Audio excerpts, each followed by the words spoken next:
السلام علیکم ورحمۃ اللہ وبرکاتہ۔ آج کا یہ دن آپ کے لیے برکت و عافیت والا ہو۔ خوش رہیے، ہمیشہ ہنستے مسکراتے رہیے۔ اللہ ہر دکھ دور فرمائے اور بے انتہا خوشیاں دے، آمین۔ بسم اللہ الرحمن الرحیم۔ آج میں ایک اور پیارا سا فرمان آپ لوگوں کے سامنے لے کر حاضر ہوا ہوں۔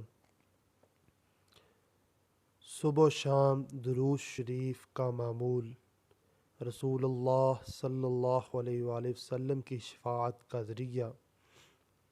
رسول اللہ صلی اللہ علیہ وآلہ وسلم نے فرمایا، جو شخص صبح و شام 10 مرتبہ مجھ پر درود شریف پڑھے، وہ قیامت کے دن میری شفاعت کا مستحق ہوگا۔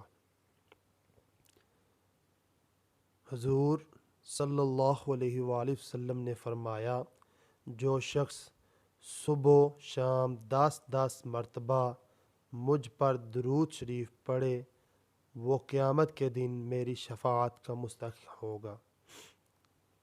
اللہ تبارک تعالیٰ سے میری دعا ہے کہ ہمیں ہر وقت حضور نبی کریم صلی اللہ علیہ وآلہ وسلم پر زیادہ سے زیادہ درود بھیجنے کی توفیق عطا فرمائے۔ وما توفیق الا باللہ۔